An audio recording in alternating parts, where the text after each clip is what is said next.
नमस्कार दोस्तों, आज की इस वीडियो में हम पढ़ेंगे हड़प्पा सभ्यता के बारे में, जिसे सिंधु सभ्यता भी कहा जाता है। तो दोस्तों, इसका जो कालक्रम है वो 2500 ईसा पूर्व से 1750 ईसा पूर्व सर्वाधिक मान्यता प्राप्त काल माना जाता है। तो दोस्तों, प्रथम क्वेश्चन है, हड़प्पा सभ्यता का सर्वाधिक मान्यता प्राप्त काल कौन सा माना जाता है? तो अभी मैंने ऊपर बताया 2500 ईसा पूर्व से 1750 ईसा पूर्व है आपके हड़प्पा सभ्यता या सिंधु सभ्यता का सर्वाधिक मान्यता प्राप्त काल माना जाता है। दूसरा क्वेश्चन, सिंधु घाटी की सभ्यता निम्नलिखित में से किस सभ्यता के समकालीन नहीं थी? यानी किस सभ्यता के समकालीन नहीं थी? तो दोस्तों, ग्रीक की सभ्यता के समकालीन नहीं थी। बाकी आपके मिस्र की, चीन की और मेसोपोटामिया की सभ्यता के सिंधु घाटी सभ्यता है वो आपके समकालीन मानी जाती है। तीसरा क्वेश्चन आपके सामने, सिंधु घाटी की सभ्यता कहाँ तक विस्तृत थी? तो दोस्तों, ये आपके पंजाब, राजस्थान, गुजरात, यूपी, हरियाणा, सिंध और बलूचिस्तान तक विस्तृत थी। अगला है चौथा क्वेश्चन, सिंधु घाटी सभ्यता में घोड़े के अवशेष कहाँ से मिले हैं? तो दोस्तों, घोड़े के अवशेष आपके मिले हैं सुरकोटदा से। सुरकोटदा से आपके घोड़े के अवशेष मिले हैं। पांचवा क्वेश्चन, सिंधु घाटी स्थल कालीबंगा किस प्रदेश में है? तो दोस्तों, सिंधु घाटी स्थल कालीबंगा है वो आपके राजस्थान में स्थित है। और कौन सी नदी के किनारे स्थित है आपको कमेंट बॉक्स में बताना है। और राजस्थान के किस जिले में है आपके कालीबंगा सभ्यता है ये आपको बताना है। अगला है, किस पदार्थ का उपयोग हड़प्पा काल की मुद्राओं के निर्माण में मुख्य रूप से किया जाता था? जो हड़प्पा काल के जो मुद्राएं बनती थी उसमें मुख्य रूप से कौन से पदार्थ का उपयोग किया जाता था? सेलखड़ी। सेलखड़ी का उपयोग है हड़प्पा काल की मुद्राओं के निर्माण में किया जाता था। अगला है, हड़प्पा सभ्यता किस युग की थी? हड़प्पा सभ्यता आपके कांस्य युग की थी। कौन से युग की थी? कांस्य युग की हड़प्पा सभ्यता थी। आठवां क्वेश्चन, सिंधु घाटी सभ्यता के लोगों का मुख्य व्यवसाय। अब दोस्तों, यह क्वेश्चन बहुत सी भर्ती परीक्षा में पूछा भी गया है। कहीं पे आपको कृषि मिलेगा, कहीं पे आपको व्यापार मिलेगा। तो दोस्तों, अलग अलग गाइड में जैसे आप अरिहंत पब्लिकेशन की बुक देखोगे 14,000 क्वेश्चन की, तो उसमें आपको कृषि देखने को मिलेगा। लेकिन यदि सही रूप से देखें तो दोस्तों, सिंधु घाटी सभ्यता के लोगों का मुख्य व्यवसाय था आपके व्यापार। वैसे कृषि का व्यापार था, लेकिन मुख्य व्यवसाय पूछा है, मुख्य व्यवसाय आपके व्यापार था। याद रखना है कौन सा था? व्यापार था। आप टेक्स्ट बुक यानी ऑनलाइन भी देखेंगे तो भी आपको कृषि मिलेगा, लेकिन आपको यानी 90% यदि सही मानना है तो दोस्तों मेरी बात मानना, जब कभी भी क्वेश्चन आए तो आपको व्यापार ही करना है। अगला है, हड़प्पा सभ्यता के निवासी थे। तो दोस्तों, हड़प्पा सभ्यता के निवासी आपके शहरी थे, न कि ग्रामीण। हड़प्पा सभ्यता के निवासी शहरी थे। अगला है, सिंधु सभ्यता के घर किससे बनाए जाते थे? तो दोस्तों, सिंधु सभ्यता के घर है वो ईंटों से बनाए जाते थे। पत्थर का प्रयोग इसमें नहीं होता था, न पत्थर, न लकड़ी, न बांस। सिंधु सभ्यता के घरों का यानी निर्माण है वो ईंटों से होता था। 11वां क्वेश्चन है कि हड़प्पावासी किस वस्तु के उत्पादन में सर्वप्रथम थे? तो दोस्तों, आपके हड़प्पावासी है वो आपकी कपास के उत्पादन में सर्वप्रथम थे। अगला है, निम्नलिखित विद्वानों में से हड़प्पा सभ्यता का सर्वप्रथम खोजकर्ता कौन था? हड़प्पा सभ्यता का सर्वप्रथम खोजकर्ता दयाराम साहनी था। सिंधु सभ्यता का बंदरगाह कौन सा है? तो दोस्तों, सिंधु सभ्यता का बंदरगाह आपके हो जाएगा लोथल। 14वां क्वेश्चन कि पैमानों की खोज या पैमाने की खोज ने यह सिद्ध कर दिया कि सिंधु घाटी के लोग हैं वो माप तोल से परिचित थे। यह खोज कहाँ पर हुई थी? तो दोस्तों, माप तोल से परिचित थे। पैमानों की खोज हुई थी, उससे सिद्ध हो गया कि वहाँ के लोग हैं वो यानी बाट वगैरह से क्या थे? परिचित थे। तो दोस्तों, ये हमें कहाँ से मिला है? लोथल से मिला है। लोथल से बंदरगाह के अवशेष मिले हैं और लोथल से माप और तोल के अवशेष मिले हैं। अगला है, हड़प्पाकालीन समाज किन वर्गों में बंटा हुआ था? तो दोस्तों, ये आपके विद्वान, योद्धा, व्यापारी और श्रमिक के रूप में बंटा हुआ था। अगला है, सिंधु सभ्यता का सर्वाधिक उपयुक्त नाम क्या है? तो दोस्तों, सिंधु सभ्यता का सर्वाधिक उपयुक्त नाम यदि पूछे तो हो जाएगा आपके हड़प्पा सभ्यता। हड़प्पा सभ्यता सिंधु सभ्यता का सर्वाधिक उपयुक्त नाम माना जाता है। अगला है, कौन सा लक्षण सिंधु सभ्यता के लोगों का सही चित्रण करता है? तो दोस्तों, यह करते हैं। तो दोस्तों, इसमें क्या होगा कि अनेक विशाल महल और मंदिर होते थे? तो दोस्तों, गलत है, नहीं होते थे। वे देवियों और देवताओं दोनों की पूजा करते थे? तो दोस्तों, ये इसमें क्या है? राइट है। वे युद्ध में घोड़ों द्वारा खींचे जाने वाले रथों का प्रयोग करते थे? ये इसमें क्या है? गलत है, रथों का प्रयोग नहीं करते थे। तो दोस्तों, आपके 17वें का राइट आंसर होगा केवल 2। तो दोस्तों, वे देवियों और देवताओं दोनों की पूजा करते थे। अगला है, हड़प्पा सभ्यता की खोज किस वर्ष हुई थी? तो दोस्तों हड़प्पा सभ्यता की खोज है वो आपके 1921 में हुई थी। किसने की थी आपको कमेंट बॉक्स में बताना। अभी हमने एक क्वेश्चन भी पढ़ा था। हड़प्पा सभ्यता के बारे में कौन सी उक्ति सही है? तो दोस्तों उन्हें अश्वमेध यज्ञ की जानकारी थी? तो दोस्तों उन्हें नहीं थी। गाय उनके लिए पवित्र थी? ये भी इसमें गलत है। उन्होंने पशुपति के सम्मान करना आरंभ किया था? तो दोस्तों ये इसमें क्या है? सही है। सी ऑप्शन इसमें क्या होगा? राइट होगा। 20वां क्वेश्चन, हड़प्पा के लोगों की सामाजिक पद्धति किस प्रकार की थी? तो दोस्तों उचित समतावादी है वो आपकी इनकी सामाजिक पद्धति थी। 21वां क्वेश्चन, सिंध का नकलिस्तान बाग या हड़प्पा सभ्यता के किस पुरा स्थल को कहा जाता है? सिंध का नकलिस्तान बाग हड़प्पा सभ्यता के किस पुरा स्थल को कहा जाता है? तो दोस्तों ये कहा जाता है आपके मोहनजोदड़ो। अगला है, हड़प्पा सभ्यता के संपूर्ण क्षेत्र का आकार किस प्रकार का था? तो दोस्तों ये आकार था आपके त्रिभुजाकार। 23वां क्वेश्चन है कि हड़प्पा सभ्यता किस नदी के तट पे? रावी नदी के। मोहनजोदड़ो आपके सिंधु और लोथल आपके भोगवा और कालीबंगा आपके गग्गर। तो इसमें 1, 2, 3 और 4, तो ए ऑप्शन इसमें क्या होगा? राइट होगा। अगला है, हड़प्पा सभ्यता के अंतर्गत हल से जोते गए खेतों का साक्ष्य कहाँ से मिला है? तो दोस्तों ये आपके मिला है कालीबंगा से। 24 में आपके हो जाएगा सी। सैंधव सभ्यता की ईंटों का अलंकरण। तो दोस्तों ईंटों का अलंकरण, ये भी क्वेश्चन बहुत महत्वपूर्ण है। ईंटों का अलंकरण है कालीबंगा से मिला है। मोहनजोदड़ो कहाँ स्थित है? तो दोस्तों मोहनजोदड़ो ये आपके हो जाएगा सिंध में स्थित है। 26 में भी। 27वां है कि सिंधु सभ्यता में वृत्त स्नानागार पाया गया है। तो दोस्तों सिंधु सभ्यता में कहाँ पे वृत्त स्नानागार यानी बहुत बड़ा स्नानागार पाया गया है? तो दोस्तों ये आपके मोहनजोदड़ो में पाया गया है। 28वां है कि सिंधु सभ्यता की मुद्रा में किस देवता के समतुल्य चित्रांकन मिलता है? सिंधु सभ्यता की मुद्राओं में किस देवता के आपके समतुल्य चित्रांकन मिलता है? तो दोस्तों चित्रांकन ये किसका मिलता है? आपके आद्य शिव का चित्रांकन मिलता है। 29वां क्वेश्चन आपके सामने है कि निम्नलिखित में से कौन सा हड़प्पा कालीन स्थल गुजरात में था? तो दोस्तों ये आपके था लोथल। अगला है यानी पैमाने की खोज, और आप इसमें एक यह बात याद रखेंगे, बंदरगाह। अगला है मोहनजोदड़ो का स्थानीय नाम। मोहनजोदड़ो का स्थानीय नाम है आपके मर्तकों का टीला। 30 में आपको हो जाएगा डी। 31वां है हड़प्पा सभ्यता का प्रचलित नाम है। हड़प्पा सभ्यता का प्रचलित नाम है। तो दोस्तों ये हो जाएगा सिंधु घाटी की सभ्यता। 31 में से। 32वां है सैंधव स्थलों के उत्खनन से प्राप्त मोहरों पर निम्नलिखित में से किस पशु का सर्वाधिक उत्कीर्ण हुआ है? सबसे ज्यादा यानी सैंधव स्थलों के उत्खनन से जो मोहरें प्राप्त हुई है सेल खड़ी की, तो दोस्तों उसमें किस पशु का अंकन सर्वाधिक हुआ है? तो दोस्तों ये हुआ आपके बेल का। सिंधु घाटी जानी जाती है, सिंधु घाटी सभ्यता किसके लिए जानी जाती है विशेष तौर पे? तो दोस्तों ये आपके अपने नगर नियोजन के लिए जानी जाती है। 34वां है कि सिंधु सभ्यता का कौन सा स्थान भारत में स्थित है? तो दोस्तों आपके लोथल है वो भारत में स्थित है, ये दोनों आपके पाक में स्थित है।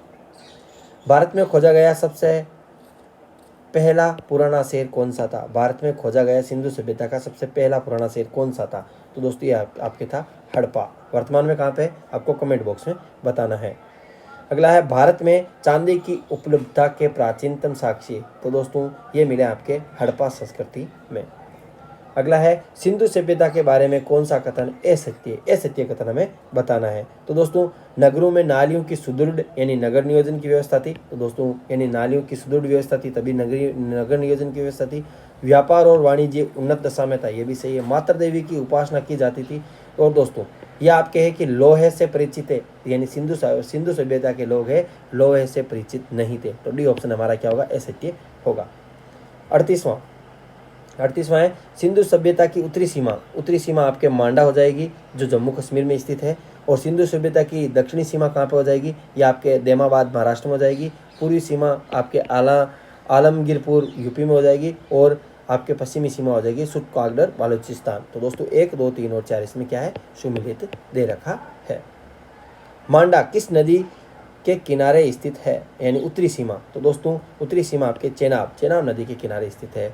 हड़प्पा स्थल रोपड़ पंजाब किस नदी के किनारे स्थित है? तो दोस्तों ये आपके स्थित था कौन सी नदी के? रोपड़ पंजाब है हड़प्पाकालीन स्थल था। ये कौन सी नदी के किनारे स्थित था?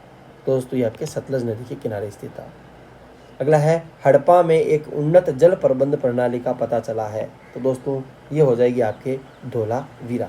कहाँ पे है आपको कमेंट बॉक्स में बताना है। 42वां क्वेश्चन है कि हड़प्पा के मिट्टी के बर्तनों पर सामान्यतः किस रंग का प्रयोग किया जाता था। तो दोस्तों लाल रंग का प्रयोग किया जाता था।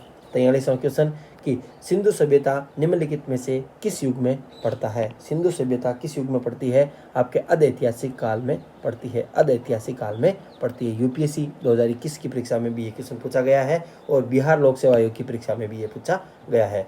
यानी सिंधु सभ्यता है आपके अधऐतिहासिक काल का आपके स्थल है।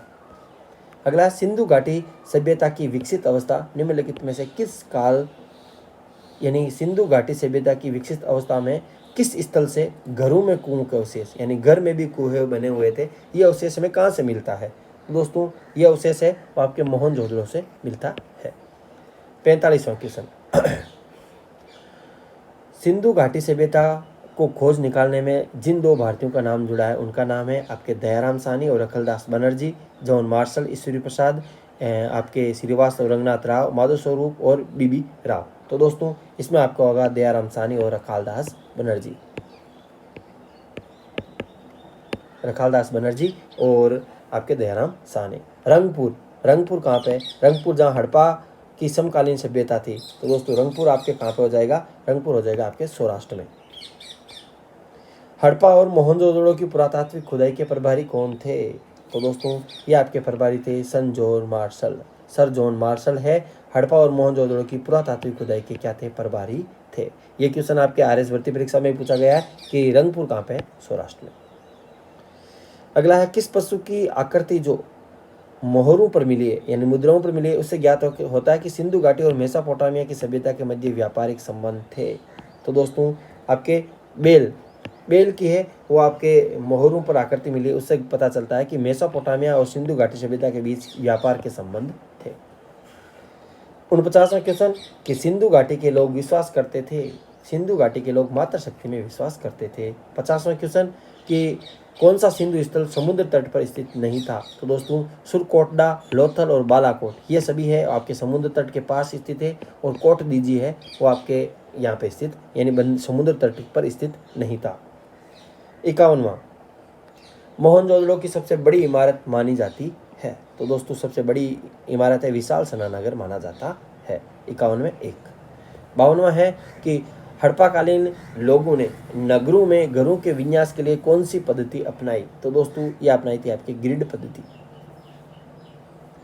53वां क्वेश्चन बहुत महत्वपूर्ण क्वेश्चन है दोस्तों कि लोथल यानी गोदीवाड़ा यानी बंदरगाह, कालीबंगा से क्या मिला है दोस्तों, जुते हुए खेतों का साक्ष्य। 2-1 कहाँ पे है, 2-1 यहाँ पे है। ये तो ये भी नहीं होगा, ये भी होगा। अब दोस्तों धोलावीरा और बनवाली। तो धोलावीरा से हमें हड़प्पाई लिपि के बड़े आकार के 10 चिन्हों वाला एक शिलालेख मिला है, तो 4 नंबर। उसके बाद में बिनवाली से हमें पक्की मिट्टी की बनी हल्की प्रतिकृति हमें मिली है। तो दोस्तों बी ऑप्शन इसमें क्या होगा, राइट होगा। 2-1 4 और 3। 54वां क्वेश्चन है कि निम्नलिखित पशुओं में से किस एक का हड़प्पा सभ्यता में पाई मोहरों और टेराकोटा कलाकृतियों के निरूपण में अंकन नहीं हुआ है। तो दोस्तों इसमें शेर का अंकन नहीं है, बाकी हाथी, गेंडा और बाघ इन सब का इसमें अंकन दिया गया है। 55वां हड़प्पावासी किस धातु से परिचित नहीं थे। तो दोस्तों आपको बता दो, हमने पहले भी देखा था कि लोहा धातु से परिचित नहीं थे, बाकी आपके सोना, चांदी, टिन, शीशा और तांबा और कांसा इन सभी से परिचित थे। निम्नलिखित में से किस स्थल से युगल समाधान संस्कार का प्रमाण मिला है। तो दोस्तों ये आपके मिला कहाँ से मिला है, ये आपके लोथल गुजरात से मिला है। अगला है कपास का उत्पादन सर्वप्रथम सिंध क्षेत्र में हुआ था, जिसे ग्रीक या यूनान के लोग किस नाम से पुकारते थे। तो दोस्तों ग्रीक और यूनान के लोग सिंडन के नाम से पुकारते थे, सिंडन।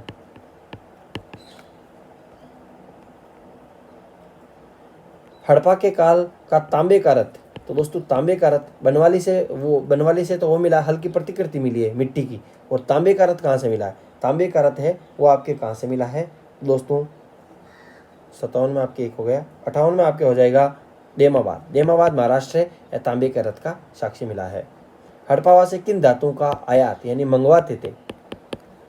तो कौन कौन सी धातु है वो मंगवाते थे? तो दोस्तों आपके चांदी और टिन और सोना, ये सभी है वो आपके आयात करते थे, यानी दूसरे देशों से मंगवाते थे।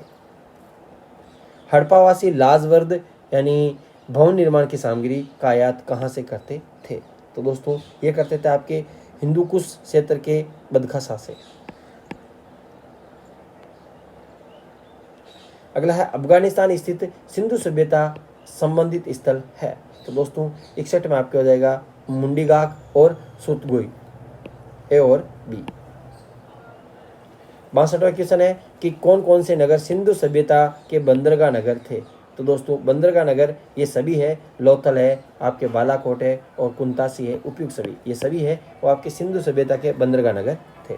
63वां है कि मोहनजोदड़ो से प्राप्त पशुपति शिव या अध शिव मोहरों में किन जानवरों का अंकन हुआ है? तो दोस्तों व्याघ्रे, हाथी, गेंडा, भैंसा और हिरण, उपयुक्त सभी पशुओं का अंकन है। मोहनजोदड़ो से जो प्राप्त हुई है पशुपति शिव या अध शिव की जो मोहर प्राप्ति हो उसमें इन सभी का अंकन है। नृत्य मुद्रा वाली स्त्री की कांस्य प्रतिमा कहाँ से मिली है? तो दोस्तों मोहनजोदड़ो से मिली है। 65 में है कि हड़प्पाकालीन स्थल से पुजारी की प्रस्तर मूर्ति प्राप्त हुई है। पुजारी की प्रस्तर मूर्ति ये आपके मोहनजोदड़ो से मिली है। 65 में भी। 66वां है कि एक ईंट पर बिल्ली का पीछा करते हुए कुत्ते के पंजों के निशान मिले हैं, ये कौन से स्थल से मिले हैं? तो दोस्तों ये आपके मिले हैं चुन्होदड़ो से।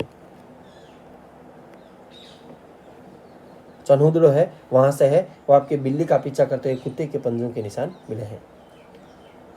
अगला किस हड़प्पाकालीन स्थल से प्राप्त जार पर चोंच में मछली दबाए चिड़िया एवं पेड़ के नीचे खड़ी लोमड़ी का चित्रांकन मिलता है जो पंचतंत्र के लोमड़ी की कहानी को के सदस्य है?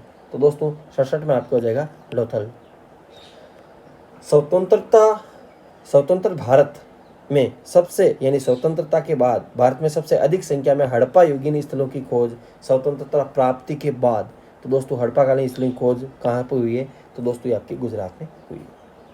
अगला है कौन सी फसल हड़प्पाकालीन लोगों का मुख्य खाद्यान्न नहीं था? तो दोस्तों ये आपके मुख्य खाद्यान्नों में आपके चावल शामिल नहीं था, जो दाल और गेहूं इसमें शामिल थे, चावल इसमें शामिल नहीं था। अगला है हड़प्पा और मोहनजोदड़ो अब विलुप्त हो चुके हैं, ये उत्खनन के दौरान प्रकट हुए थे। तो दोस्तों 70 में आपके जैसे वे उत्खनन के दौरान प्रकट हुए अब वर्तमान में विलुप्त हो गए। तो दोस्तों ए और आर दोनों सही है और आर है वो ए का सही स्पष्टीकरण है।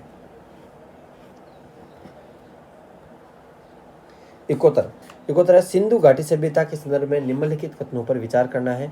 यह प्रमुखतः लौकिक सभ्यता थी, उसमें धार्मिक तत्व यद्यपि उपस्थित थे लेकिन वर्चस्वशाली नहीं थे, यानी धार्मिक तत्व थे लेकिन उनका इतना वर्चस्व नहीं था कि वो किसी को बात मनवा सके, यानी तानाशाही नहीं था। अगला है उस काल में भारत में कपास से वस्त्र बनाए जाते थे। तो दोस्तों 71 में आपके इसमें दोनों कथन क्या है? सही है। अगला है मांडा कहाँ पे? जम्मू कश्मीर। जामाबाद कहाँ पे? महाराष्ट्र में। कालीबंगा कहाँ पे? आपके राजस्थान में। राखीगढ़ कहाँ पे? हरियाणा में। तो दोस्तों 72 में आपके हो जाएगा सी, यानी 3, 4, 1 और 2। अगला है हड़प्पाकालीन स्थलों से अभी तक किस धातु की प्राप्ति नहीं हुई है? तो दोस्तों लोहा की प्राप्ति नहीं हुई है। 73 में आपके लिए हो जाएगा। 74 है कि किस पशु के अवशेष सिंधु घाटी सभ्यता से प्राप्त नहीं हुए? तो दोस्तों शेर के। 75वां है कि चन्हुदड़ो के उत्खनन चन्हुदड़ो के उत्खनन का निर्देशन किया था। तो दोस्तों ये किया था आपके J.H. मेक ने। अगला 76वां है निम्नलिखित हड़प्पाई स्थलों से कौन एवं मन का निर्माण का विशिष्ट केंद्र था? तो दोस्तों मन का निर्माण का विशिष्ट केंद्र आपके था लोथल। अब दोस्तों ये वीडियो आपको अच्छा लगा हो तो वीडियो को लाइक एंड शेयर जरूर करना है। अगले वीडियो में हम देखेंगे वैदिक संस्कृति के बारे में, जहाँ पर वैदिक संस्कृति का काल है वो आपके 1500 ईसा पूर्व से 600 ईसा पूर्व माना गया है। तो दोस्तों तब तक के लिए थैंक्स फॉर वॉचिंग अस। कोई गलती हो तो क्षमा करें। जय हिंद, जय भारत।